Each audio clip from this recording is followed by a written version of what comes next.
Welcome everybody. I am Ingrid Schaffner. I am the Curatorial Senior Director here at Hauser Wirth, and along with my gallery co-organizers, Elizabeth Portanova and Priscilla Solano, we are so pleased to share today's program discussion, Luchita Hurtado and the Women's Building, with you here today.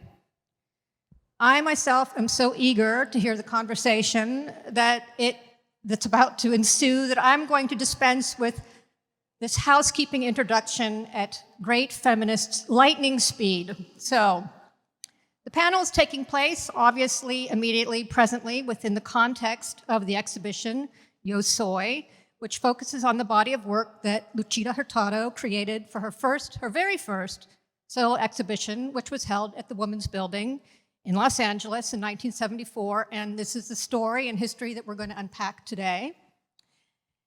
Before the exhibition closes on October 5th, there is one more not-to-miss program, a walkthrough next Saturday with Cole Root, who is the director of the Hurtado estate. Cole?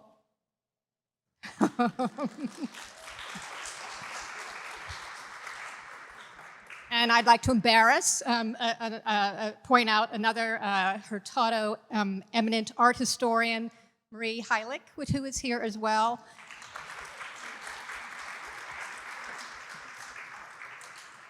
And Cole and Marie are really the masterminds behind the marvelous installation of ephemera, the archival installation on the mezzanine. And I would say that this is really that is really just a sampler of the unbelievably great illustrated life chronology that you can find on the Hurtado Estate's website, which was composed by Marie. So, speaking of resources, I'd like to point you to two publications by Hauser Wirth on Luchita Hurtado. Okay, first, this beautiful book by Hans-Ulrich Obrist, who is the curator of the 2019 survey of Luchita's work, which took place at the Serpentine and did come to LACMA, but was curtailed by the pandemic. Beautiful book. And then also Hauser Wirth's magazine, Ursula. Luchita was the cover girl of this issue, and inside is a wonderful conversation between Luchita and the artist Andrea Bowers, and this is also available online if you'd like to dig in. So, after the talk, the gallery will remain open for this evening's special event, KCRW's Summer Night Celebration, which is being co-hosted by KCRW and Manuela Restaurant here at Hauser Wirth. There'll be music and food and drink and guest DJs and dancing and what have you from 5 to 10 o'clock, so stick around. So back to now, I'm going to introduce our panelists, who I know Johanna is going to draw out more conversation about their current work and projects, so this will be very brief. Starting with Johanna Burton, who will be the moderator for today's conversation. Until quite recently, Johanna was the director of MoCA here in Los Angeles, and she is the newly appointed director of the ICA in Philadelphia.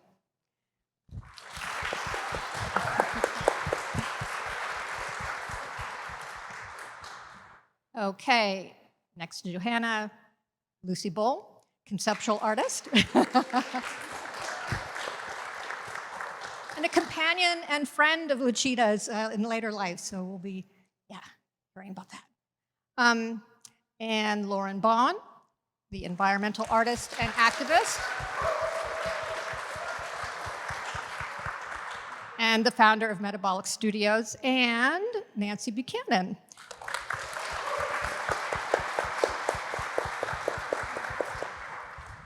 A lot of fanboys and girls here, so yeah.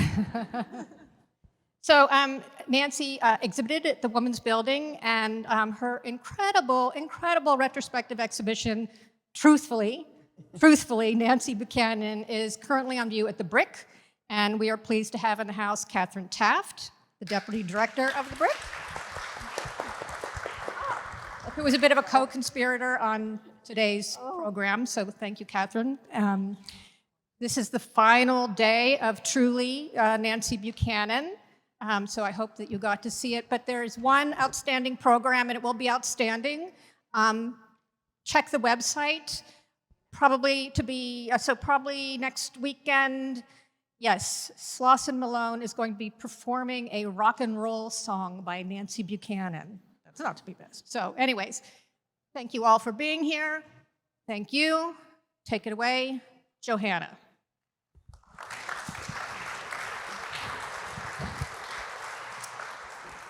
Hi, everybody. It's so great to be here. I flew back from Philadelphia, and I'm really happy to be in LA. So I just wanted to thank the Hauser team, especially my old friend Ingrid, who we're swapping cities, and Elizabeth, also Sue Ellen, Priscilla, Cole, and Marie. So thank you very much, everybody, for this incredible context.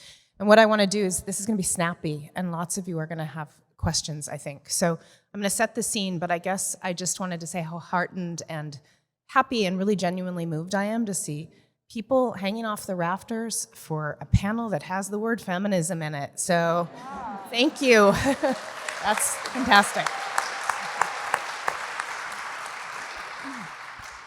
So this is, as we kind of prepped for this amazing group of artists, intergenerational, multidisciplinary, in dialogue, I think, sort of spiritually and politically in many ways.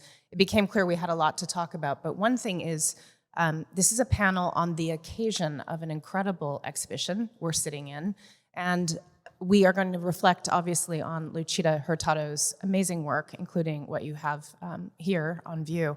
But her context and her really kind of clear-cut commitment to pointing to a community of women that were her partners, that were her foundation, that were enablers in the best way.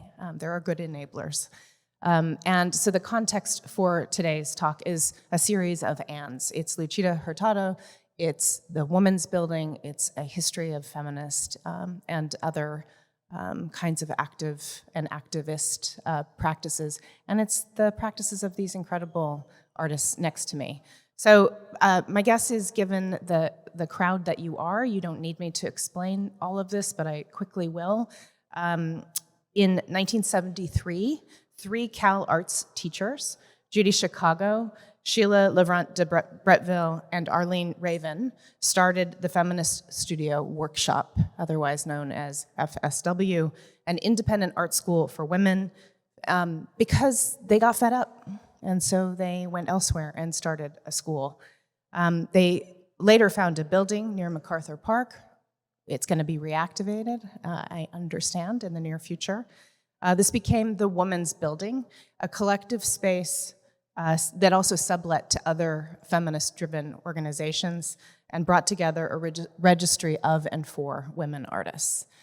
So the scene is Luchita, who had been practicing for a number of decades and was in conversations with lots of different people, found part of her path in this context, and that is the stage on which these amazing canvases were painted.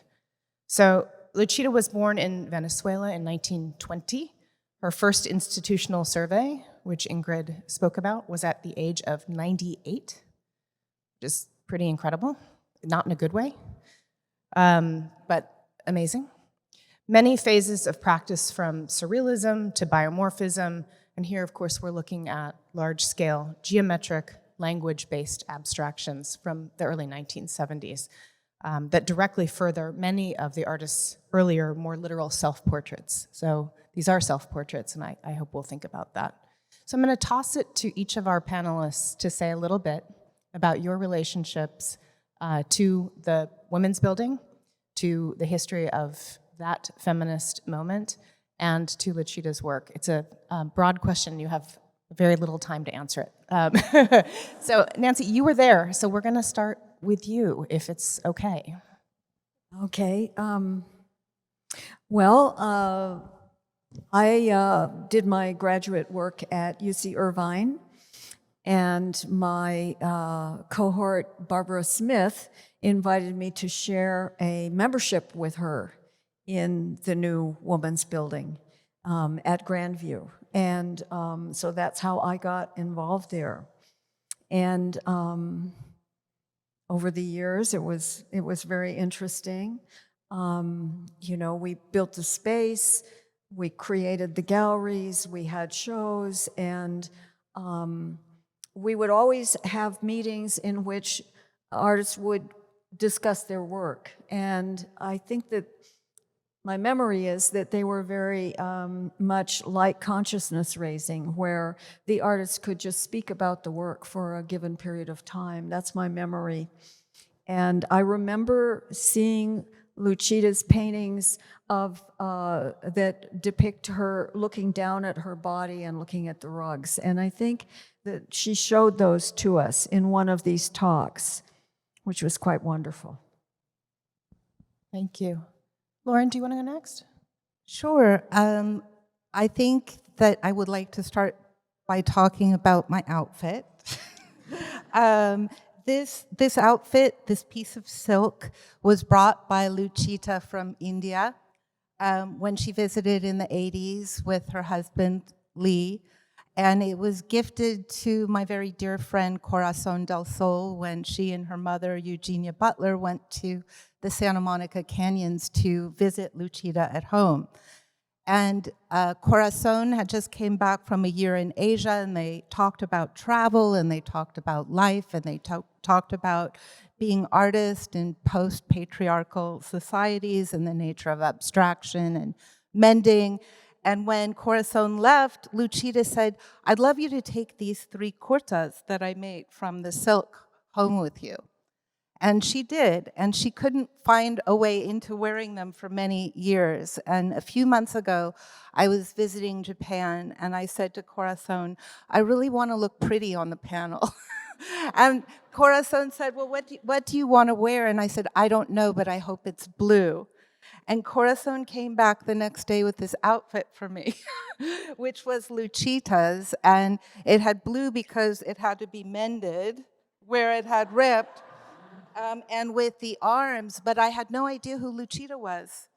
And then I got back and got asked if I could participate in this panel, and I had been wearing this dress of this incredible person when I went to Asia. And so I wanted to bring up the idea of conversational drift in art and how things come to us in unexpected ways, in magical ways. And the more I learn about Luchita, the more I feel that she was a spellcaster for sure.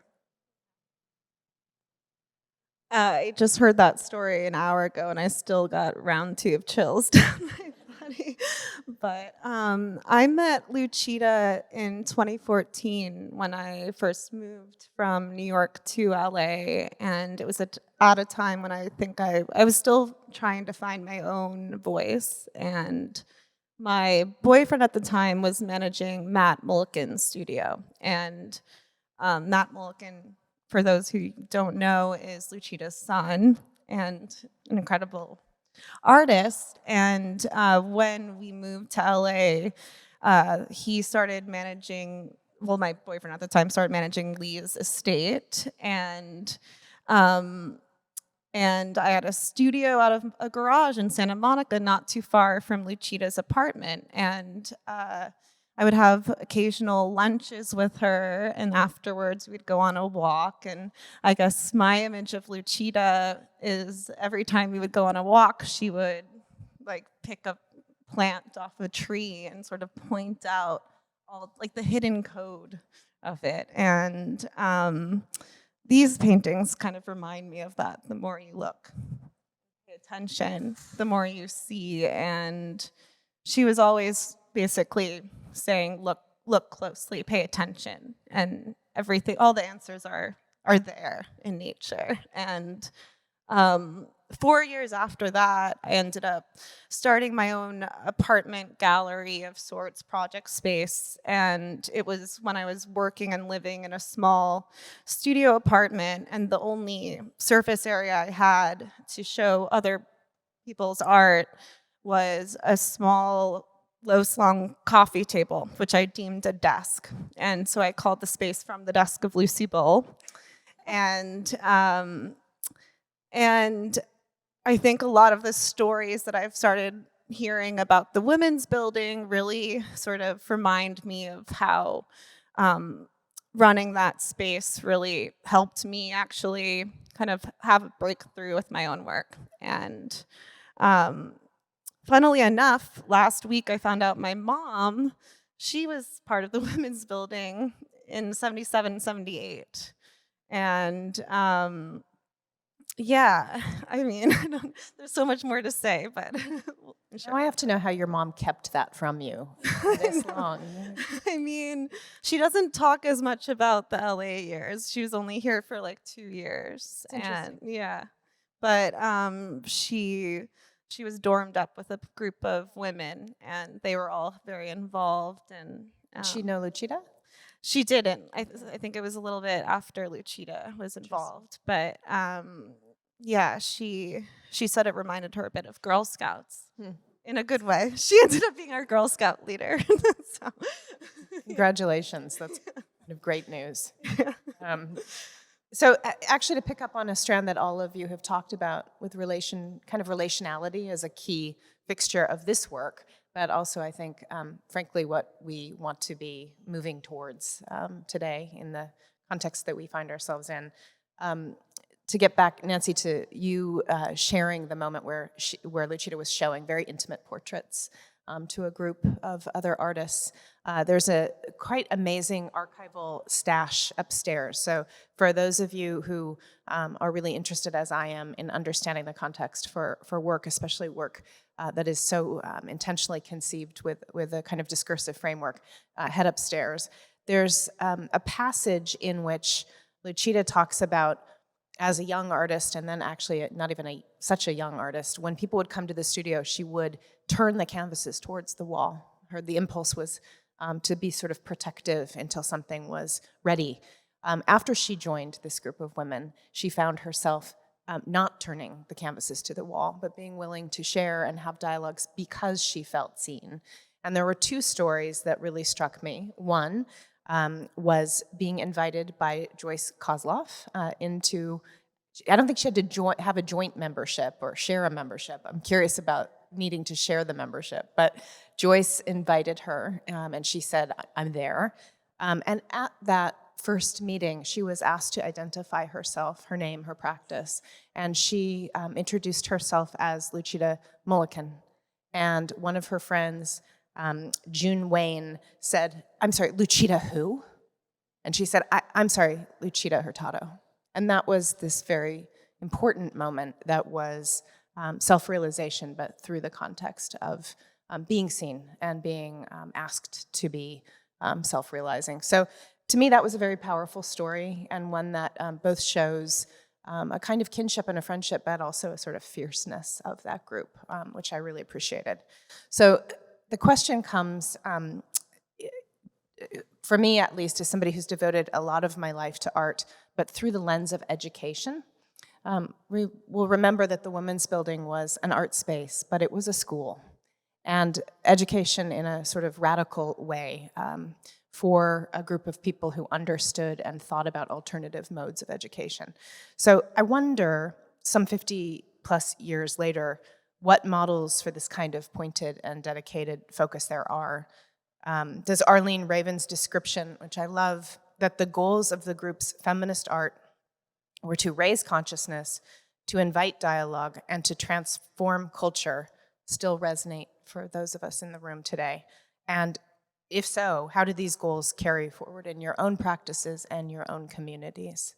So maybe I'll start with you, Lucy, because you just talked about your own practice being really involved in that and in dialogue with Luchita's, I think so. Yeah, no, and I when I read that story about her being very secretive about her work before joining the Women's Building, it reminded me of how I felt before my desk project. I was really sort of secretive as well, hiding everything in the kitchen, and the more I started to have sort of this flood of essentially strangers in my own home, I got more and more comfortable with like sharing what I was working on, but I was also really inspired by sort of just seeing how people interacted with work in a more intimate environment, like of an apartment space. Like, I mean, people will obviously sort of relate to work in a different fashion when they're sort of in an intimate space. They're going to spend a different amount of time. They're going to linger. Different dialogues obviously start to happen that are more unexpected. There's way more space for sort of, chance, sort of, whatever. But I mean, I think it's so important, especially now when we're living more online than IRL, to actually like touch grass and be more grounded and have more IRL conversation, because I mean, when you're actually sort of putting yourself out there, showing work in person, the conversations that you have around the work, it's so much more productive than working in isolation. And to think about how many artists back then were just working in isolation and how they weren't showing their work and they just weren't going out in the world. They weren't given those opportunities. It's frustrating to think about. And I think it's like a luxury to have the ability to show your work. And I think everyone sort of deserves sort of a corner or a platform of some sort. And so I know that it really helped me. And I think that was sort of a turning point for me where I became less self-conscious about what I was making. And I could see that what people really responded to was sort of work that actually was coming out of a real place, and not overly concerned about an audience. And and when you're inviting people to make work for a table, for the tabletop context, that you don't know what it's going to be, and so there's a certain level of like there's a trust fall that happens there, and sort of a camaraderie, because you really are sort of just like, I was lending my home to like people who I sometimes didn't know or I met online. And so of course the internet's helpful in terms of, sort of becoming a place to sort of communicate about different events or things. But I think it's important for us to actually then go out in the world and for the work to have legs. And I have visited you in your multifaceted, I don't even know what to call it, incredible, real world, but also projecting into the future, which is all about education and all about activism. Can you speak a little bit about that for us? Sure. Thank you so much, Joanna. Your visit is a really memorable one because it also reminded me of the importance of relationality in being seen, and a little bit about the story of turning the canvas against the wall and then bringing it open. You're coming and seeing what exists at Metabolic Studio was a moment that I started to feel ready to turn the canvas over. So that importance that we have for each other of showing up and seeing one another is super, super critical in a paradigm shift. Because any paradigm shift that is required is a leap of faith and an act of bravery. And it's also a seed that we plant for the future, because you never know when you're embarking on a paradigm shift where it's going to go, how it's going to grow, and what it's going to unfold. And you do know it's going to go on for longer than your lifetime. And all of these things are really critical in thinking about operating at scale, and especially operating at the scale of the paradigm shift that we need to evoke. Which takes me also back to what Lucy was saying about the kitchen table or the table. It doesn't matter whether you're talking about a seed or a table, or whether you're talking about the hypertext or the hyperobject like the internet. We're all in this together, and it makes me think a lot about the electronic cafe back from the 90s here in California, when Sherry Rabinowitz and Kit Galloway coined the phrase, artists need to create on the same scale that society has the capacity to destroy.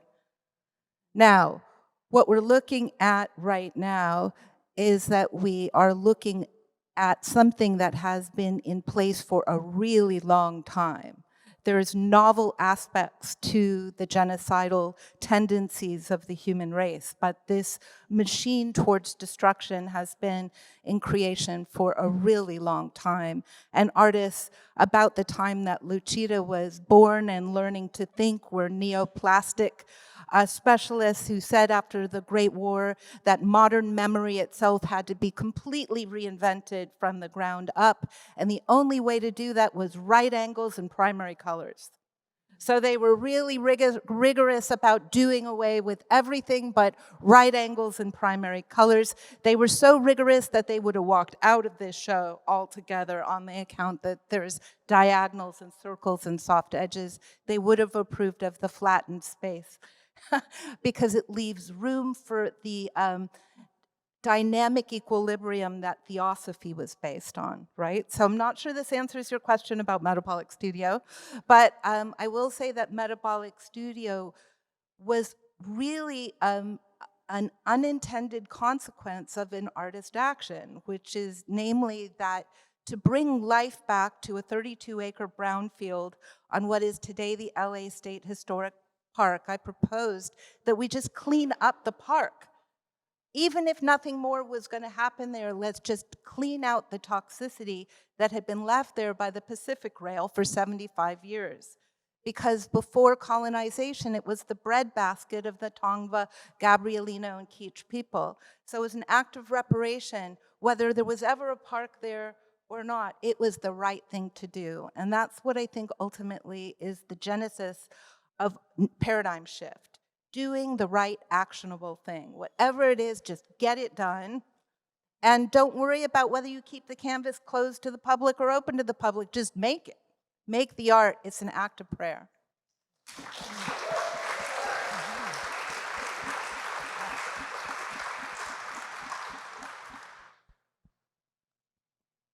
Do you want to go? I'm supposed to follow that? My God. Well, I've been thinking about how important it is for feminists, for artists, for individuals to get together and make their own institutions. And I think we need that very much right now. And that's kind of the bedrock of the history that we've been talking about. Looking back at some documents and histories, I was also thinking about the fact that sometimes it feels like you're always reinventing things. And from teaching at Cal Arts, I watched over and over again students find out by accident that there had been a feminist program and organize whole events, years of art and actions around that, you know. So it's interesting how we, you know, resurrect things and make them new again. And I have to say, you mentioned in our our preparation for this, making sure that people do know, obviously the right here in the city, the Feminist Center for Creative Work has just really recommitted to that work in a really profound way. There are all kinds of folks who are very engaged. The next question that I have, in a way, plumbs a little bit further. It's a long question, but I'm actually just going to sum it up this way, which is, what role, if any, does feminism play in your work? To me, it's I was one of those students who knew what my belief system was, and then was so relieved when I found there was a history to back that up. And I do think, but things also have to shift and change. We have seen in the last 10 years incredible and I think really important, diligent work done on intersectionality, on really thinking about class and race and expanding notions of gender. But I still hold on to this idea of feminism for my own, in my own ways, and to sort of kick the tires. And I'm curious, given that this is what the panel is about, and many of us are invested in rethinking and holding on to the term feminism, even as we check it, how you think about it in each of your own work. And so, Nancy, I'm going to go back to you because you've lived decades of watching the term get used and abused, loved and not loved. How does it figure in your work now? Well, I think it's just part of who I am. It's just a very important aspect of my life and has been for a long time. And it's just you. Yeah, that's fair. I really wish we could hear your song. Can you explain, will you really quickly talk about the song? The song. Okay, well, the song was part of a performance called Rock and Roll Piece, and I had been in New York and saw Ned Sublette performing at Max's Kansas City doing country western songs, and I thought, this is horrible, you know? How can a visual artist reduce themselves to this? And then I thought, well, okay, I can be famous for 5 minutes or so. So I designed a performance that was called Rock and Roll Piece, and I wrote a song. The song was called Union Oil Company's Annual Report to its Shareholders, because that's what it was. And my family had left me 4 shares of Union Oil stock, 2 different certificates. And so I bought a really cheesy blonde wig at like some Fredericks of Hollywood type place, and some false eyelashes, and had some headshots taken. And I sold the headshots for $5 a piece, and that was your raffle ticket. And then I had a stub with a number. So when I did the performance, people came, and I sang the song with the band Blue Cheer, once known as the loudest band in the world. And then I sat down at a little table, and Ransom Rideout, who at that time I was married to, drew blood out of my arm, and I took the blood and I signed over the shares of stock and drew the winning tickets. That was the song. Thank you.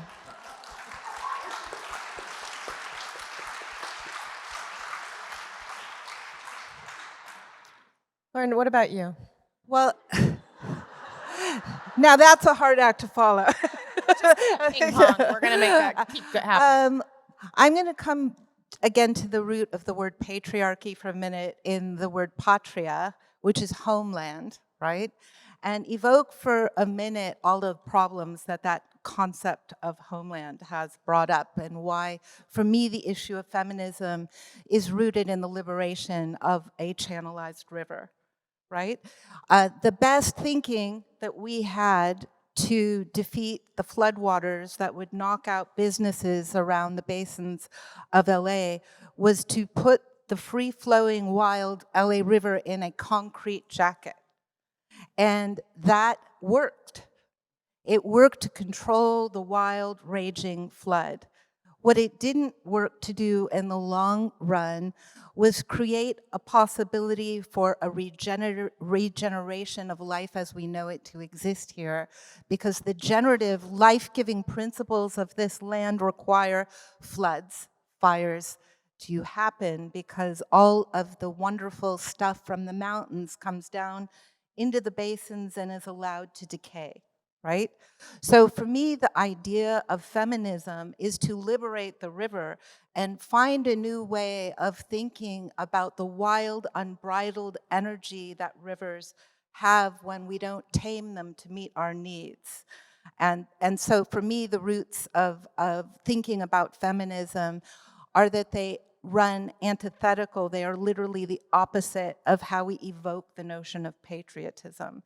And I think a new world wants to emerge for feminism that is non-gender-based, that isn't even human-based, it's life-force-based, that the generative life-giving principle is divine feminism in all of its evocations. And nobody can be free until all living systems can be free. Wonderful.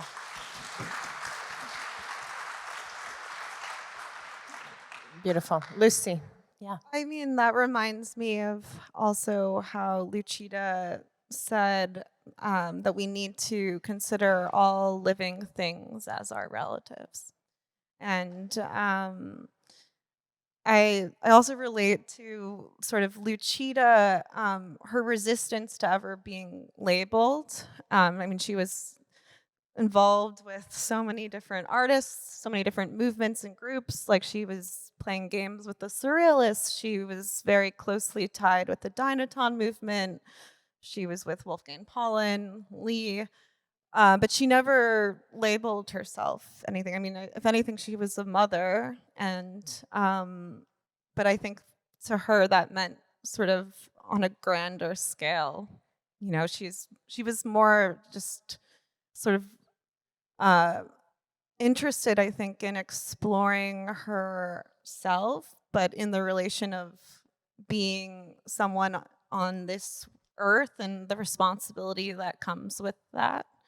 And I guess, you know, my generation's really resistant to the label of feminism. But I think that's because we know how sort of, I mean, everyone now is constantly sort of branding themselves and packaging themselves, and feminism is sort of, or being feminist is sort of, there's a flattening that happens when you call yourself a feminist or feminist. But ultimately, I strongly relate, you know, to everything that comes along with being a feminism, and there's a feminist, and there's no right way of doing anything, and there's also sort of, you know, something to be said for making work that is meant to be understood through feeling. And I think that you can really sense that in this room. My next question was actually going to have to do with intergenerational and, again, intersectional conversations. And Lauren, having been in your space, you have fellows, you bring in people from the sciences, experts who have been long practicing, people who haven't. Lucy, you've begun, as you've kind of moved both from being the mentee of maybe Luchita to also bringing younger artists in. And Nancy, I'd be curious, because I love the rock and roll song in my mind, you were partnering, you and Catherine, with a younger performer who was going to bring a spin to the rock and roll piece. So I wonder if we can just spend a moment talking about, and again, this is what we have been talking about the whole panel, that kind of relationality. And to Lucy's point, whatever we call it, I have always described feminism largely the way Lauren has, which is, it is pro-woman, but it's actually anti-patriarchy. And patriarchy is a system. It's not about gender so much. And so I am curious, as we sit here and we could grapple with these different moments and different definitions, how you see the kind of porosity of these conversations. So I'm going to throw it back to you. Tell us, because I'm obsessed with the rock and roll song, how did that conversation begin? Did you work with your curator? How did you meet this young performer? What is their relationship to the work? Well, Catherine could really answer that better. It was really Laura Owen's idea. That's interesting. Who's such a Catherine great and Laura educator. were the curators, and so it was Laura's invitation. And I don't know what he's going to do. I don't know how he's going to change the song. He said he wanted to make a limited edition album, which I think would be great. I would love to collaborate on the jacket, if possible. I think that would be really fun. So do you feel like you are relinquishing, like you're sort of handing it off a little bit? Oh, no, I just feel like it's, a wonderful opportunity to do something new. Catherine, do you want to say anything about it? How do you feel about working with a young man on the project? Yeah. And will he wear the blonde wig? Okay. Jasper Marcellus, for those of you who don't know, is a visual artist but performs under the names Lost in Love and One. So has created a kind of rock star persona in his own work, and is taking on Nancy's idea of rock star persona. So when you talk about working with him, you have conversations. Well, the ball's in his court. He can do whatever he wants. I'm looking forward to seeing what it is. I don't have any problem with it at all. It'll be great. It'll be You something don't have any new. problem yet, Nancy. Yeah. We'll see. What? I said you don't have a problem yet. You haven't seen it. No. I don't think I'll have a problem. Do you teach? When did you? Are you still teaching? No. When did you stop Retired. teaching? 2012. 2012. Yeah. You taught for a long time. 23 years. Yeah. Yeah. Yeah. It was time. It was time. I Understood. enjoy not having to know anything anymore. Before we have a few minutes left, and I have one more question, but I did want to make sure if either of you have thoughts about this kind of intergenerational, intersectional landscape we're in. I kind of think we've started to cover it, really, but it's an interesting one. I mean, here we are on the stage embodying this in so many ways. I'm really quick. Michelle Grabner at School of the Art Institute of Chicago.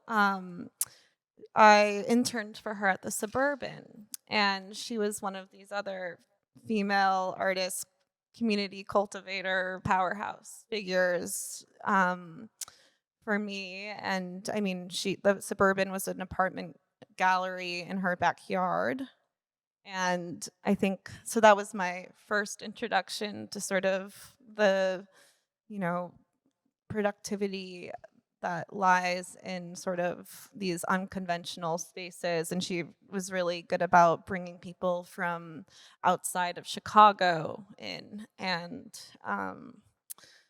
yeah, just It was she is an amazing figure. yeah. Sure.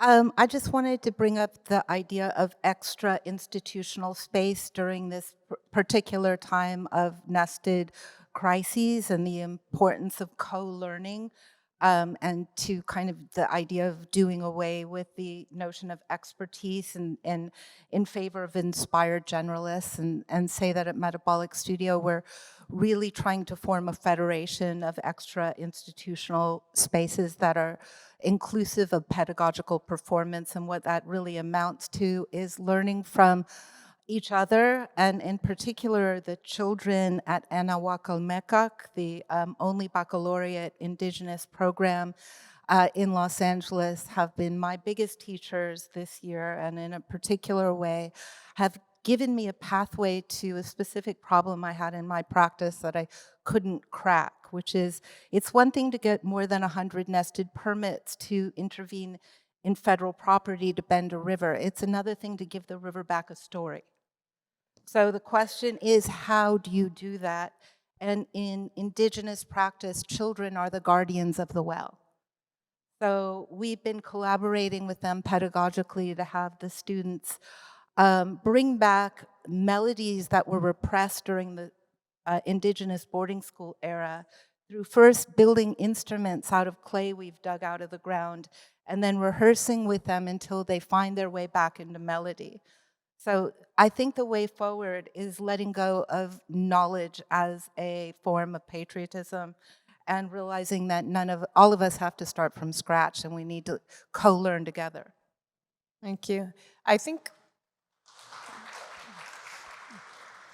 I'm going to make one last point that actually is perfectly synced with this, which is to remember that we're talking about artists and the material practices that are engaged. We've lived through a few sort of eras of having to defend art as not a nice to have, but a must have. And I think, as Lauren puts it, this is a mode of cultural history that is so important to a functioning democracy, whatever that means today. And really kind of immersing ourselves in the fact that what we're sitting in front of, I was reading some of Luchita's words, really thinking about the stitching, thinking about the kind of meditative quality, the individual space that you're in, but also sharing. And I just, as a last question, wondered if you could say something about the making, and how the making is, I think, a very important form of action and activism, however we are thinking about those things today, and as we are conveying the stories that need to be told at a moment. I might slightly amend that I agree with you about knowledge. I'm a little worried about there being facts these days, so I might want to hold on to those. But it's an interesting dynamic. So materialism, however you want to think about it, maybe just something about how you're working these days with things or non-things if you're making performance. I can start off this time. I have been enjoying some time making things, and what I've been making has to do with this evocation of the divine feminine, and the material of it is material that I've derived from construction in the LA River. So it's the surprise of lifting the concrete off of the LA River and discovering a river underneath a river, and how that changed everything for me. And taking that soil that we displaced to put pipes into my studio and deriving that into a wild clay with the stones and rocks of the primordial floodplain, and finding my way into making goddesses out of that clay, out of the clay of the river, as a way of re-evoking the animistic feelings I have in that gesture. So I can say that for me, the fuel of the storytelling that I'm doing for you today comes from the making of objects, because touch and indexicality are what feeds my soul and makes my knowledge grow. I'm not an academic learner. I'm a analog, touch-based learner, and the material is the guide. Beautiful, yeah. Lucy, do you want to jump in? Sure. I mean, I guess I feel like it would be weird to not mention how these paintings have these hidden messages embedded in the linear sort of language that she's developed here, and how closely intertwined it feels like to her as like her role as a mother and her sort of practice of making her own clothing. And there's this like cut and sewn quality to the works themselves, and the seams show, and sort of this like the thought, I guess I read somewhere where she, in her artist statement, she wrote, I think it was 1970, how when she first exhibited these, everyone noticed sort of the sort of vitality of the color and the line, and she really was trying to sort of depict speed, but no one noticed the messages, but she didn't care to correct them because she thought it would be superfluous or something. But and I guess I bring that up because I think it's important to sort of leave things a little bit open-ended, to leave room for sort of the unexpected, and to really let the work be the guide. Perfect. Nancy, do you want the last word? The last word about what I'm doing now, or okay? I hope it's not the last word about what you're doing, but the last word for the panel. Okay. Well, I've actually been making work about things that are falling apart or being destroyed, and I guess that's kind of how I see the danger that we have right now. I mean, it's just, that's what I'm doing. That's what I feel I have to do. And looking back at the feminist movement, I was thinking about the way that women would, organize events, and the way that Suzanne Lacey did 3 Weeks in May, where she was calling attention to the fact that Los Angeles was supposedly the rape capital of the world, and to actually then organize art events that would create change and some positive developments that could stem the tide of that kind of violence. And so I'm hoping that there will be new organizations that will come out now in this moment. You're here. So we have about 10 minutes for questions. I think, thank you all so much. This was incredibly rich.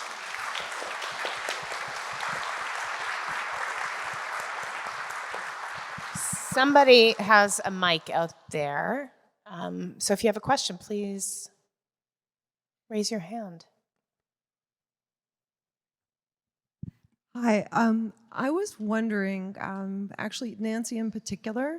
I'm right here, right straight, right in the arches. You're still looking for me. I'm right here. I'm wearing black and white, blonde hair. Hi. Hi, Nancy. So this is for you.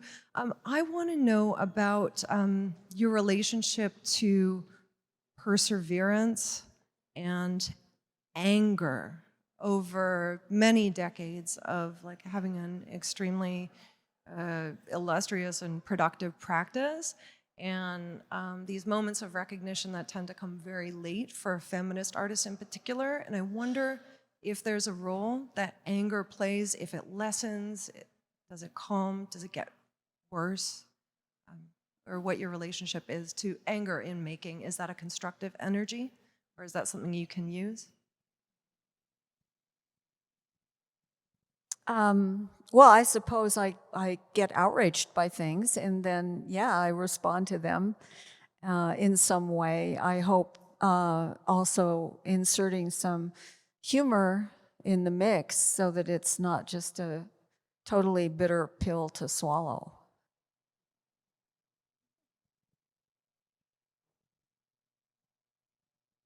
I can discuss it. I find it interesting how much shame I feel. Like, instead of feeling anger, I go towards shame. I feel ashamed that I don't have the same shows other people have, or I feel ashamed, like maybe I'm not worthy to be here at Hauser and Wirth, you know. Like, there's a shame that comes from that, and I deeply think it is a feminist issue that connects to patriotism and hierarchy, right? And I think that the idea of cracking open that and talking in a public way about how few spots there are to exhibit, how hard it is to get a chance to exhibit, how really organized around capitalism exhibiting is, how museums are super organized around capitalism and collections, and then really ask myself, where does that shame come from? Why am I assimilating that modality into myself when the liberation thing I just talked about comes from my studio practice, right? So I wake up and try and remember every day that the big gift that I get is that I'm an artist, and that what fuels me every day is making. And so the making helps modify it, but it doesn't eradicate the shame. It's a daily problem. Thank you. What feeling would you like to discuss? I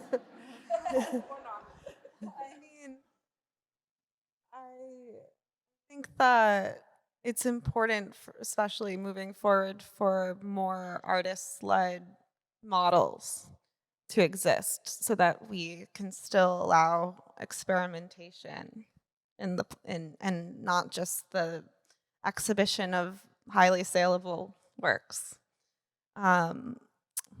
Yeah. Thank you for that question. One more. There's somebody in the front row with a really cute dog, so we're going to just prioritize that person.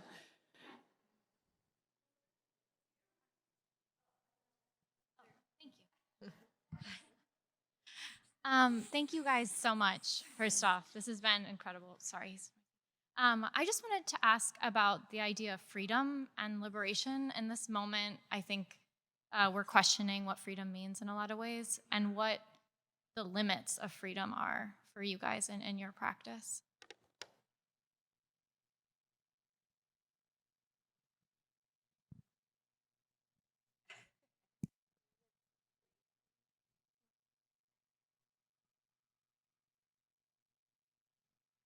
Okay, well, There aren't many limits. lately what I've been drawn to depict are burning American flags. And I think it's a time when we should get out those flags and those matches, you know, especially since it's been declared illegal.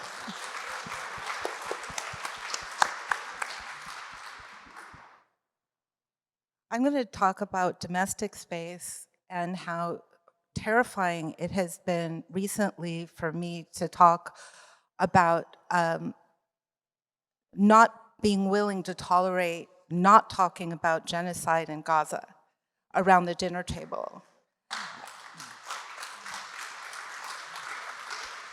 And how the limits of freedom have to be practiced in intimate space too, that we have to have courageous conversations that make us uncomfortable and not be told that we're effusive in that kind of like feminine way, like because we actually care about these things. I think that like reclaiming the right to actually feel enraged, that we being asked to be normal right now is not normal and it's not fair. So I think it's time to actually take the outrage around our dinner tables too.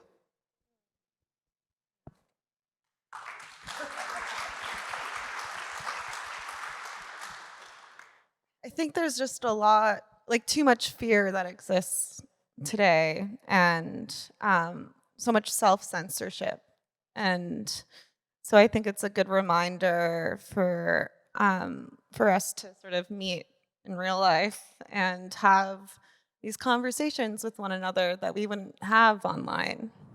You know?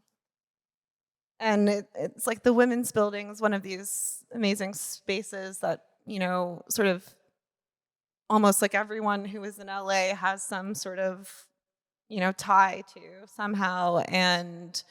But yet it's so hard. It's like so undocumented almost, and so hard to sort of really kind of like really understand what happened. But those are the spaces where, you know, you really had to be there and to experience it and to understand it. And we need more and more of those spaces, I think. Thank you for that question.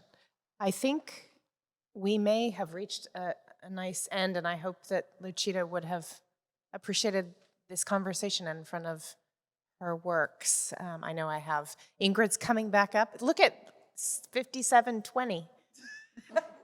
Pretty good.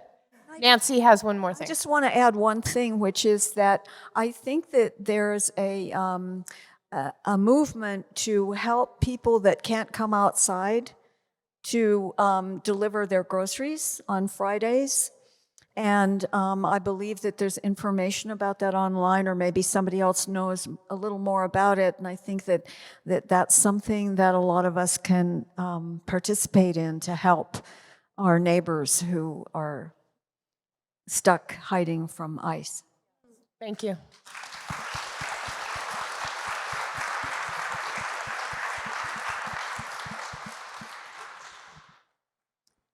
I just want to say, my understanding of the sort of discursive register of Luchita's paintings around us was somewhere between a shout and a scream. And so thank you all for channeling all the energy and registers of that Luchita has put before us. This was an amazing talk, very inspiring. Thank you. Thank you.